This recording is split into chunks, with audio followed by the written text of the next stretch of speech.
The stars looked different tonight. Dr. Jun Kim knew this because he had been watching them for 20 years. He rubbed his tired eyes and looked again through the large telescope at Seoul National Observatory. "That is not right," he said quietly. Small dot of light moved in a way no star or planet should. It changed direction too quickly. Jun checked his computer screens. The object was big, maybe a kilometer wide, and it was heading toward Earth. He picked up his phone and called his boss. "Director Kang, I found something you need to see." 3 days later, the world knew. Huge ships were coming to Earth, not one but 50 of them. News shows talked about nothing else. The internet was full of videos showing the ships getting closer each day. In his small apartment, Jun watched the president speak on TV.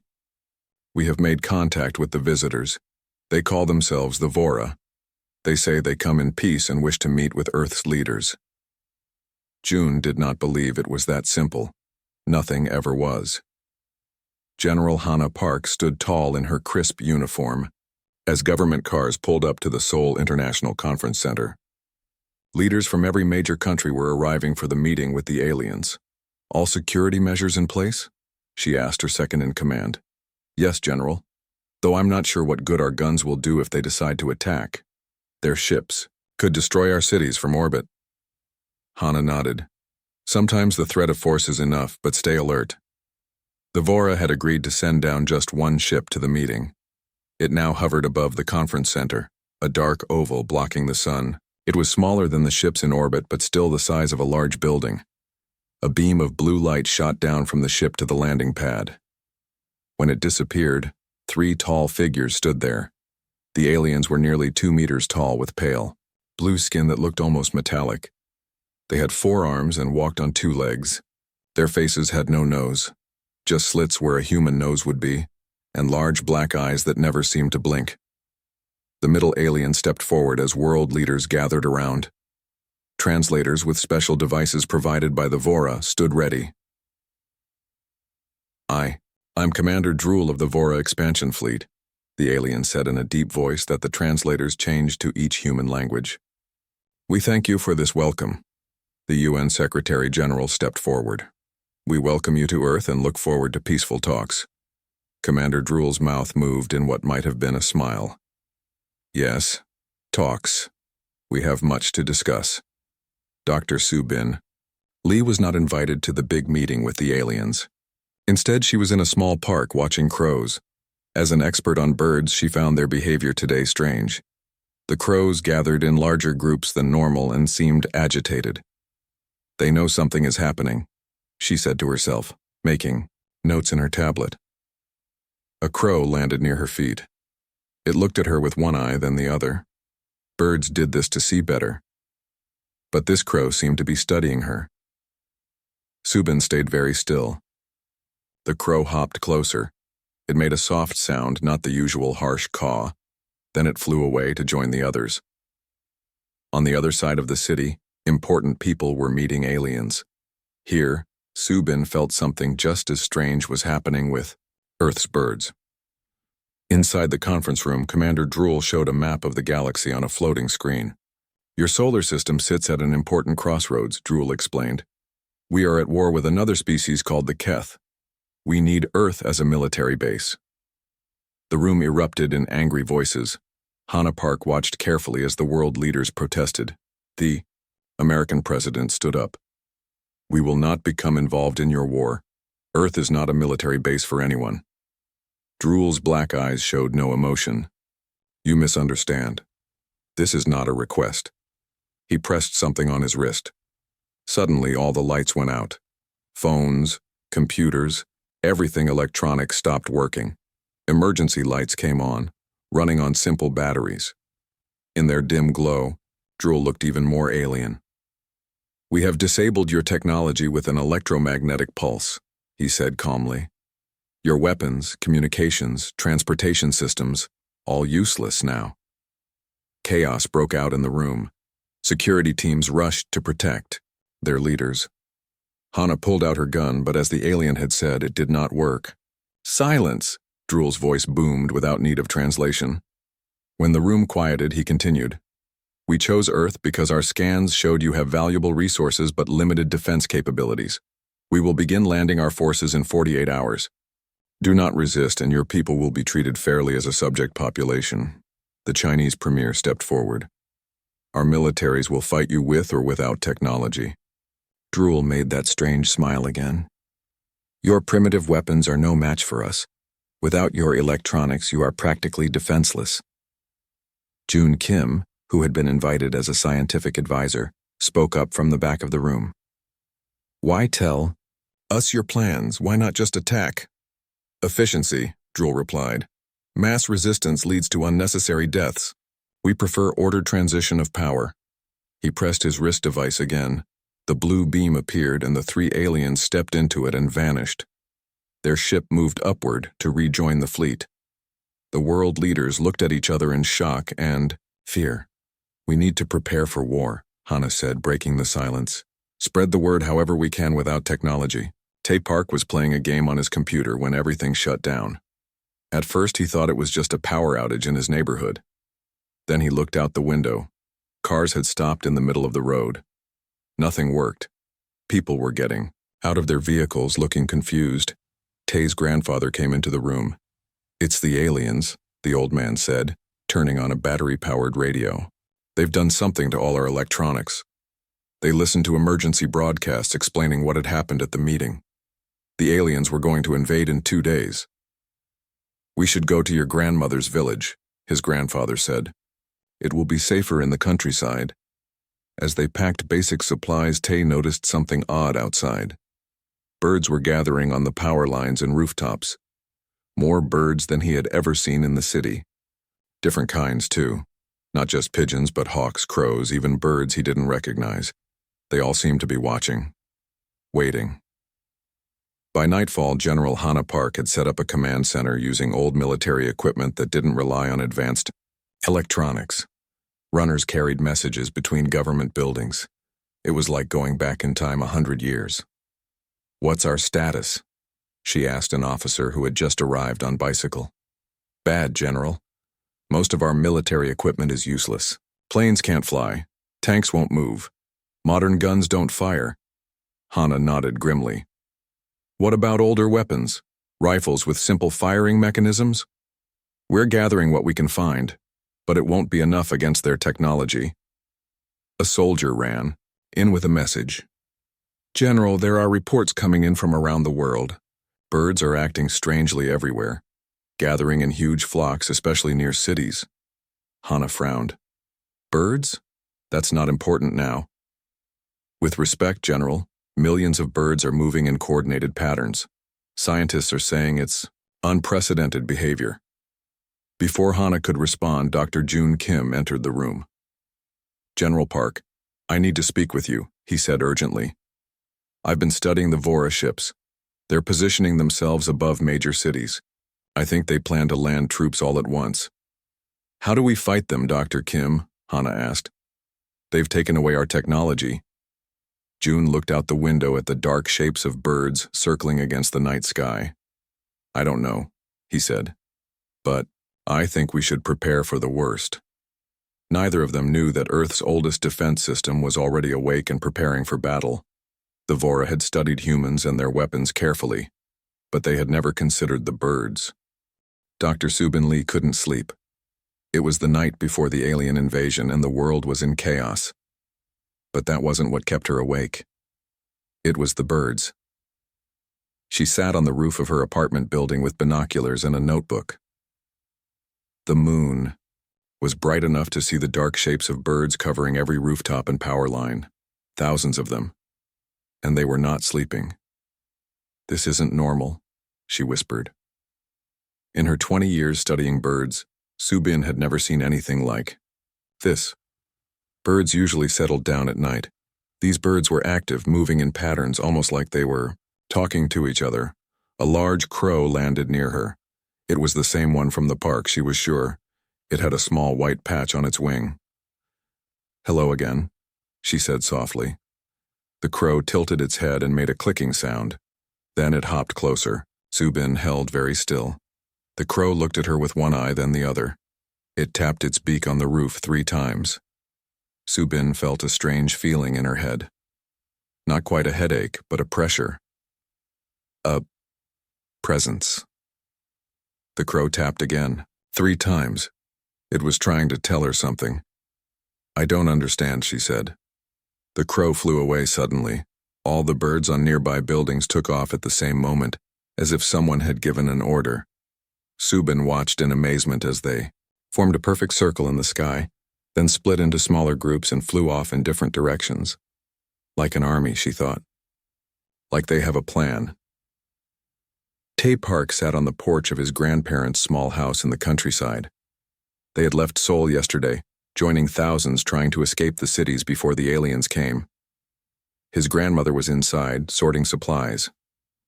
His grandfather was talking with neighbors about defense plans.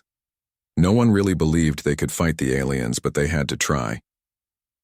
Tay felt useless. He was just a 19-year-old computer programmer. Without working computers, what could he do? A small bird landed on the porch railing, a sparrow. It chirped loudly, staring at him. Then another bird landed, and another. Soon the railing was full of birds, all looking at him. "What do you want?" he asked. The pressure came suddenly, a feeling in his head like someone was trying to talk to him without words. Tay closed his eyes and saw things, images, birds flying over cities, aliens in ships, danger. He opened his eyes with a gasp. The birds were still there, waiting. "I can feel you," he said in wonder. "How is this possible?" The biggest bird, a black and white magpie, hopped closer. The pressure in Tay's head formed into a single clear thought: "Help us help you." Tay fell back in shock. He was hearing birds talk in his head. The thought came again, stronger. "Help us help you. Bridge. Need bridge." "Bridge? What bridge?" Tay asked, forgetting to be afraid. Images flowed into his mind, humans and birds working together, fighting aliens. He saw himself standing with other people, all connected to birds somehow. "You want me to help you fight the aliens?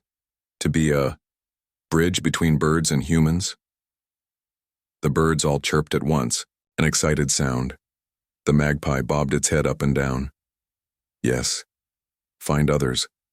Like you." Tay stood up, trembling with excitement and fear. "There are others who can hear you too? Few. Special. Find woman who watches birds. Subin Lee." The name appeared, in his mind, along with a picture of a woman on a rooftop with binoculars. "How do I find her?" "Follow." The birds took off, circling above him. Tay ran inside to grab his backpack. "Grandmother, I have to go back to the city." She looked at him like he was crazy. "The aliens are coming to the city tomorrow." "I know," Tay said. "That's why I have to go. I think I can help." He couldn't explain about the birds talking in his head. She would never believe him. No one would, until they saw what was coming. General Hana Park had not slept in 36 hours. Reports came in from around the world about the alien ships moving into position. In less than 12 hours they would land and begin their invasion. "What's our status?" she asked her team. "We've distributed all available weapons," an officer reported. "Mostly hunting rifles, old military guns, anything that works without electronic parts." "What about communication?" "Radio systems from before 1980 still work. We've set up a network. It's not great, but it's something." Hana nodded. It wasn't much against an alien fleet, but humans would not surrender without a fight. A young soldier burst into the room. "General, Dr. Kim needs to see you right away. He says it's urgent." Hana found June in a small office surrounded by paper, maps, and old astronomy books. "What is it?" she asked. "Look at this." June pointed to a man with a ham radio. "We're picking up strange signals from the alien fleet. They're concerned about something." "What could worry them?" "They've disabled all our technology." "Not all of it," June said. "Listen." The radio operator played a recording. Strange clicking sounds, then an alien voice translated by one of the devices the Vora had left behind. "Unexpected biological activity. Mass migrations of small flying organisms. Request analysis, another voice answered. Harmless avian, species. No threat to operation. The birds? Hana said. They're talking about the birds. Yes. June pointed to reports on his desk. Birds are gathering in huge numbers near every expected landing site. Millions of them. Birds can't fight. Aliens, Hana said, though she wasn't sure anymore. Maybe not, June agreed. But something is happening that the aliens didn't expect. Subin was trying to reach the military command center when she saw him. A young man surrounded by birds. He was walking with purpose, looking around as if searching for someone. Tay Park? She called out, somehow knowing his name. He turned, surprised. Dr. Lee, how did you know? The birds told me, she said. It sounded crazy, but it was true. You can hear them too. Tay nodded. They sent me to find you. There are others, Subin said. People who can hear the birds. We need to find them and get to General Park. Why General Park? Because the birds are planning something and the military needs to know. They walked quickly through the empty streets. Most people had fled or were hiding. But every rooftop, tree, and power line was full of birds, watching, waiting. What are they planning? Tay asked.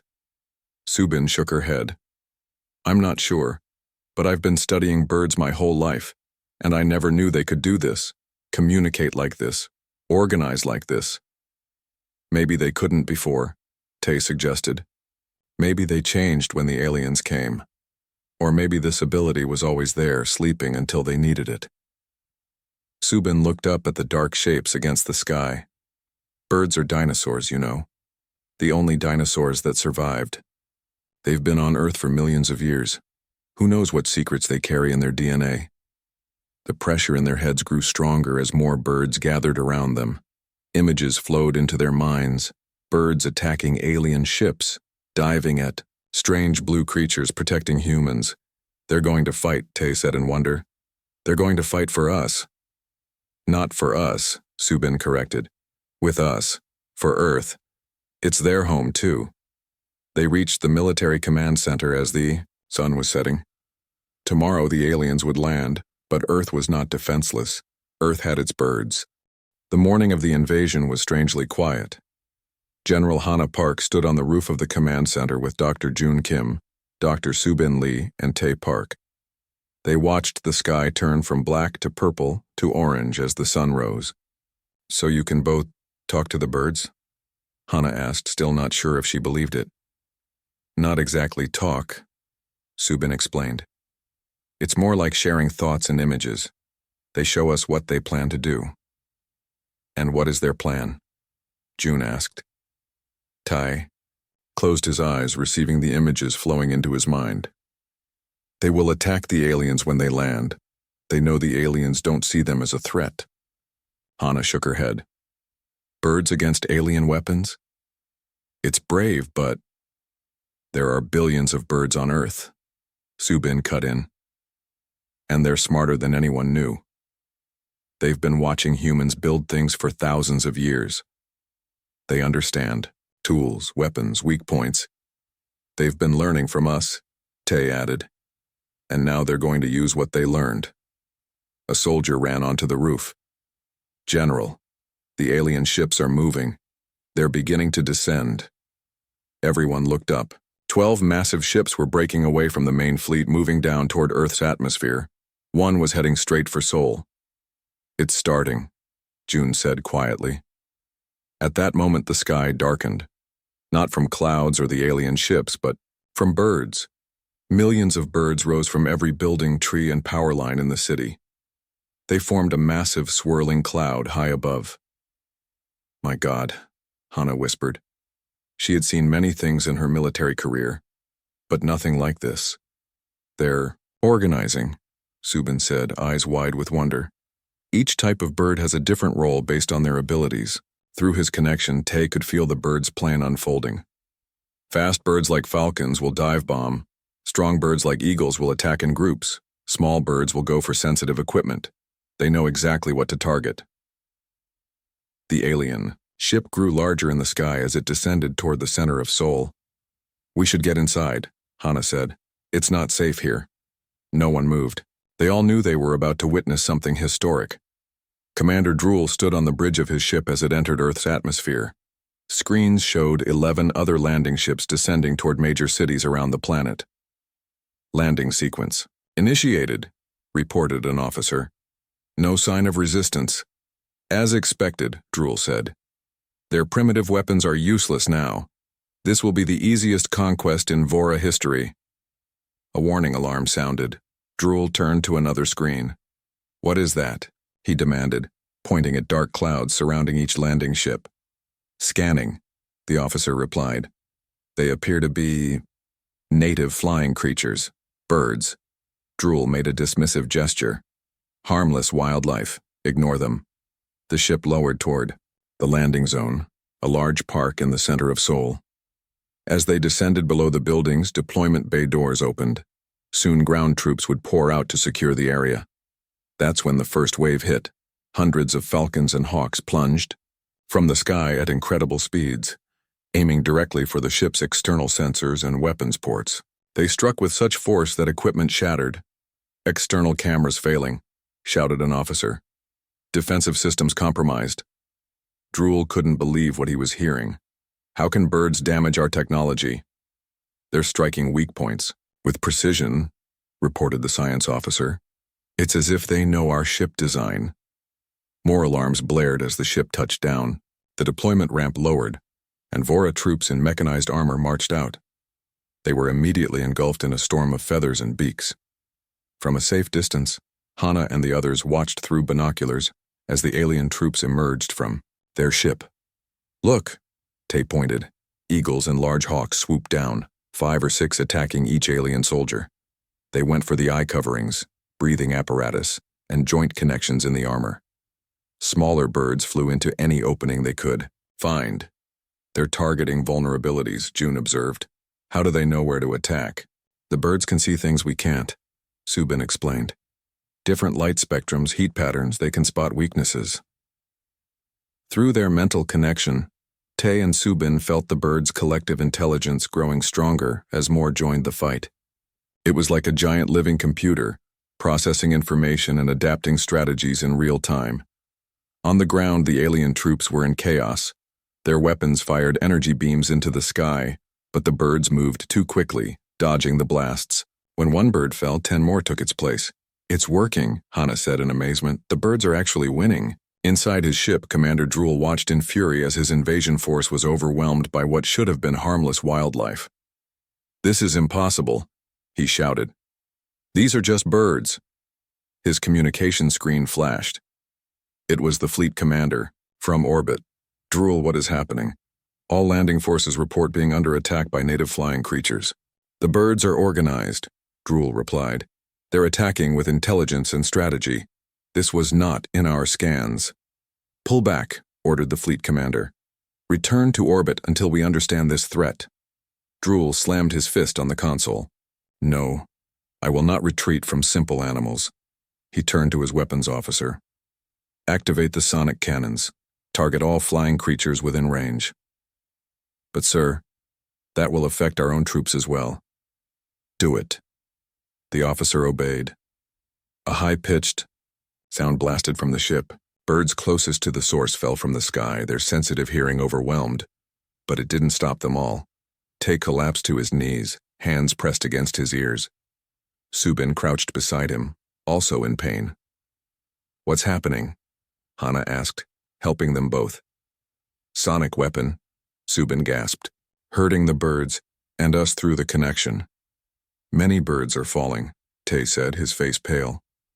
But the ones farther away are still fighting. And they're changing strategies. As they watched, the pattern of the bird attack shifted. The large birds pulled back while smaller ones formed tight, fast-moving groups. They darted into attack, then retreated before the sonic waves could affect them. And something new was happening. Ravens and crows were dropping small objects onto the alien troops and ship. Rocks, metal scraps, anything heavy they could carry. They're using tools, Subin said in wonder. I've seen crows use tools before, but never like this, never coordinated. An alien soldier fell as a heavy rock struck its breathing mask. Others retreated back toward their ship as the barrage continued. "It's not just Seoul," June reported, listening to radio communications. "The same thing is happening worldwide. Birds are attacking all 12 landing sites. The aliens are falling back everywhere." Hana looked at Tai and Subin. "Can you ask the birds to let one alien ship escape? We want them to tell their leaders what happened here." Tae and Subin closed their eyes, sending the request through their mental link. The response came quickly, a feeling of agreement mixed with fierce pride. The attack pattern changed again. Birds focused on 11 of the 12 alien ships, leaving Drool's vessel in Seoul with just enough harassment to force a retreat, but not enough to prevent escape. Within an hour, all 12 ships were lifting off, returning to orbit. Drool's ship was the last to leave, rising slowly with damaged engines and broken equipment. "We did it," Tae said, hardly believing it. "The first attack failed." "They'll be back," Hana warned, "with new weapons and strategies." Subin nodded, watching the birds begin to regroup in the sky. "Yes, but so will we." Through their connection, she and Tae felt the birds' unified thought. This is just the beginning. 3 days passed since the birds drove away the alien ships. 3 days of waiting and preparing for what everyone knew would come next. In a makeshift lab at the Military Command Center, Dr. Subin Lee examined an injured eagle. Its wing was burned by an alien weapon, but it was healing quickly. Too quickly. "This isn't normal," she told Tae, who sat nearby with his eyes closed, connecting with the bird network. "This eagle should take weeks to heal. It's been 3 days and it's almost ready to fly." Tae opened his eyes. "The birds say they're changing, evolving." "That's not possible," Subin said. "Evolution takes thousands of years, millions even." "Not anymore." Dr. June Kim entered the room, carrying old books and papers. "I've been studying the bird behavior with help from other scientists. What we're seeing is impossible, yet it's happening." He spread papers on the table. "Birds are developing new abilities. Their healing rate has increased. Their communication network is getting stronger. And look at these." He showed them photos of birds from around the world. Eagles with thicker feathers that seemed to repel energy weapons. Crows with stronger beaks that could break alien equipment. Falcons that could fly even faster than before. "It's like their DNA is rewriting itself in response to the threat," June explained. "Some scientists think this ability was always there, dormant. A planetary defense system that activates when Earth faces extinction." The door opened and General Hana Park walked in. Her face was grim. "The aliens are back," she announced, "and they've brought new weapons." High above Earth, Commander Drool stood before the Vora High Council, who had arrived in a massive command ship after hearing of the failed invasion. "You were defeated by birds?" The head counselor's voice was cold with anger and disbelief. "Not just birds," Drool defended himself. "These creatures displayed organized combat tactics. They targeted weaknesses in our equipment with precision. They acted with collective intelligence." "Impossible," said another counselor. "Our scans showed only humans had significant intelligence on this planet." "Our scans were wrong," Drool insisted. "There is something unexpected about Earth's wildlife. The birds are connected somehow, sharing information instantly across great distances." The head counselor rose. "We will not be defeated by primitive flying creatures. Prepare the energy, shields and sonic disruptors. We will eliminate these birds first, then continue with the invasion." Drool bowed, hiding his unease. Something about these Earth birds haunted him. Their black eyes as they attacked his troops had seemed almost knowing. An alarm sounded. A junior officer rushed in. "High Council, we've detected a fleet entering this system." "The Keth," the head counselor hissed. "They followed us here." Drool felt cold fear. The Keth were the Vora's greatest enemies. If they had found Earth too, the situation had become far more dangerous, for everyone. Tae felt it first. A shift in the bird network, a new awareness. "Something's happening," he told the others. "The birds sense a new threat." They rushed to the roof. The night sky was filled with strange lights, not stars but ships. Two alien fleets faced each other high above Earth. More aliens? Hana asked, raising her binoculars. The birds think these new ones are enemies of the Vora, Tai explained, receiving images. They're called the Keth. Great, Hana said bitterly. Now we have two alien forces to deal with. A blast of light flashed across the sky. The alien fleets were firing at each other. They're fighting, June observed. That might give us time to... Another light flashed, but this one came from the new fleet and targeted Earth. A beam of energy struck a city hundreds of miles away. Even from this distance, they could see the explosion. They're attacking us. Two! Subin cried. More beams hit Earth's surface. The Keth were bombing cities while fighting the Vora. The birds, Tay said suddenly, his voice strange. They're doing something. Around the world, birds were taking flight. Not just millions now, but billions. Every bird on Earth was rising into the sky, forming a living layer high in the atmosphere. Through their connection, Tay and Subin felt the birds' plan. They're going to try to block the attacks, Subin said in disbelief. But that's suicide. The first beam from a Keth ship hit the bird shield. What happened next defied explanation. Instead of burning through, the energy beam seemed to spread out among the birds, absorbed by their bodies. The birds glowed with borrowed power but didn't fall. That's impossible, June whispered. They're absorbing the energy somehow, Subin said, eyes wide. Like their bodies have become conductors. Another beam hit the shield. Again, the birds absorbed it, but this time something new happened. The energy traveled through the flock and then fired back toward the Keth ship, striking it with its own weapon. They're not just blocking the attacks, Tay realized. They're learning to use the aliens' energy against them. In the command ship, Drool watched in shock as the Keth vessel was damaged by its own weapon, somehow reflected back by the bird shield. This is unprecedented, he told the High Council. These birds aren't just organized, they're evolving in real time, adapting to our technology. We need to understand this, the head counselor decided. Capture some humans. Perhaps they can explain what these creatures are. Drool hesitated. There may be a connection between humans and birds. During the first attack, I noticed some humans seemed to be coordinating with the birds somehow. Then capture those humans specifically. A small ship was prepared. Drool would lead a team to the surface to capture human subjects for study. As night turned to dawn, Tay received a warning through the bird network. They're coming for us. The Vora want to capture us to understand the birds. Hana immediately organized a security team. We'll move you to a safer location. No, Subin said firmly.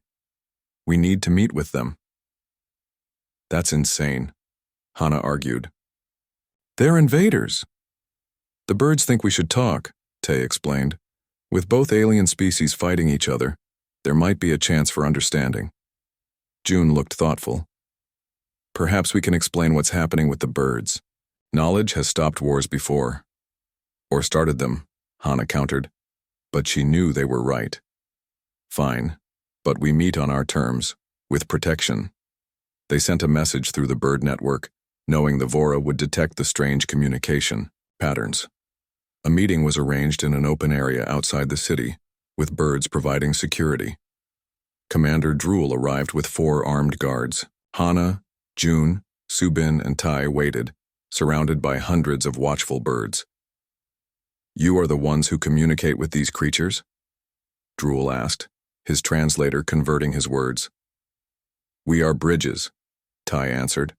The birds chose us. What are these birds? Drool demanded. Our scan showed no advanced intelligence in Earth's wildlife. Subin stepped forward. Birds are descendants of dinosaurs, creatures that ruled Earth millions of years ago. They've been evolving alongside humans, watching, learning. But we never knew their true potential until now. We've seen birds like these on other worlds, Drool admitted, but never with such abilities. They were waiting, June said. Dormant, until Earth faced a true threat. As they spoke, the sky flashed with battle. The Keth and Vora fleets continued to fight while the bird shield protected Earth from stray attacks. Then a massive explosion rocked the heavens.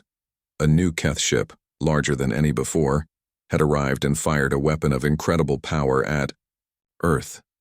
The bird shield absorbed the blast, but at terrible cost.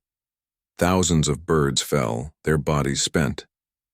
But where they fell, new birds rose to take their place, glowing with strange energy. "Your world is caught in our war now," Drool said grimly. "The Keth will destroy Earth rather than let us have it." "Then perhaps," Hana suggested, "we all have a common enemy."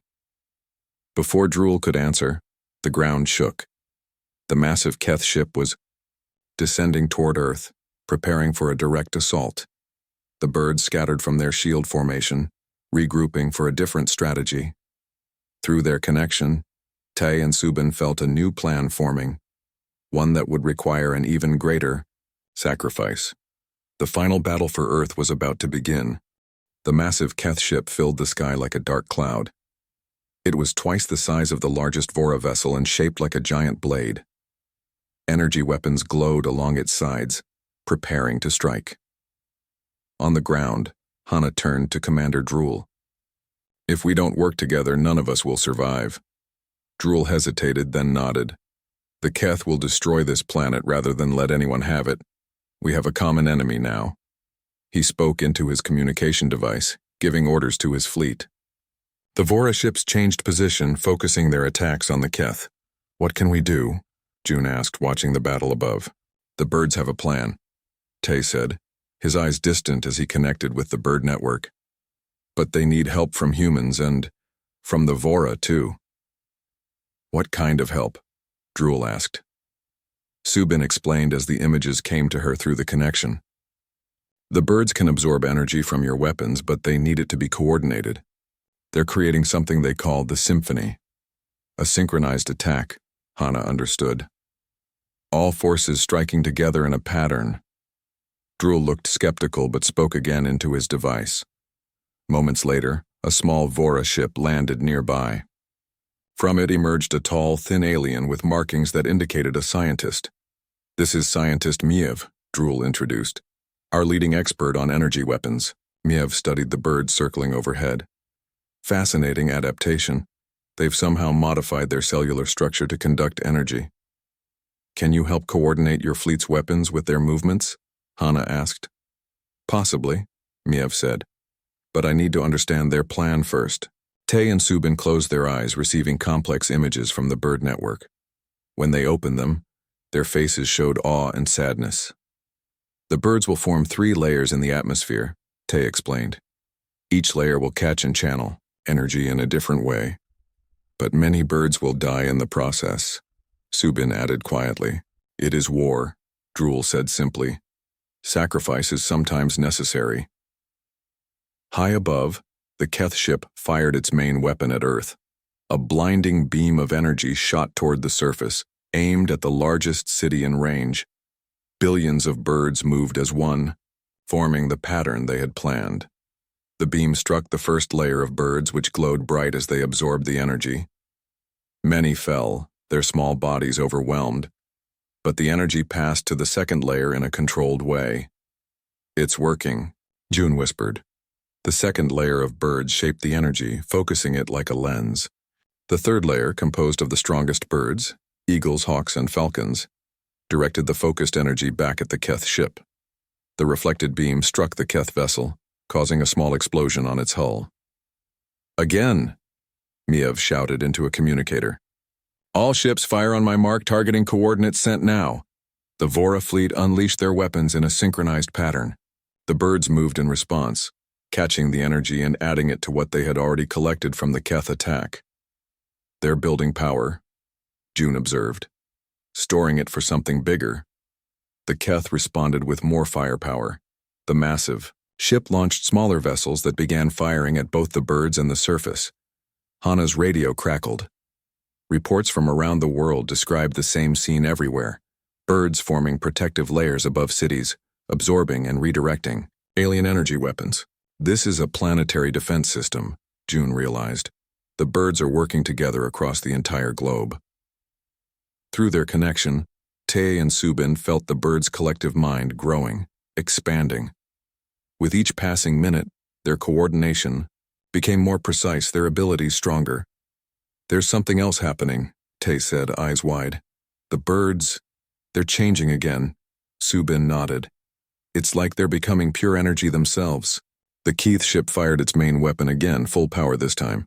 The beam was so bright everyone had to shield their eyes. When they looked again, an amazing sight greeted them.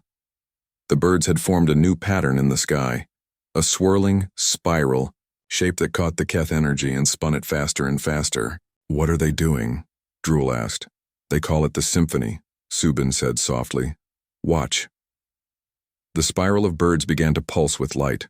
The energy they had absorbed from both alien fleets flowed between them in visible streams.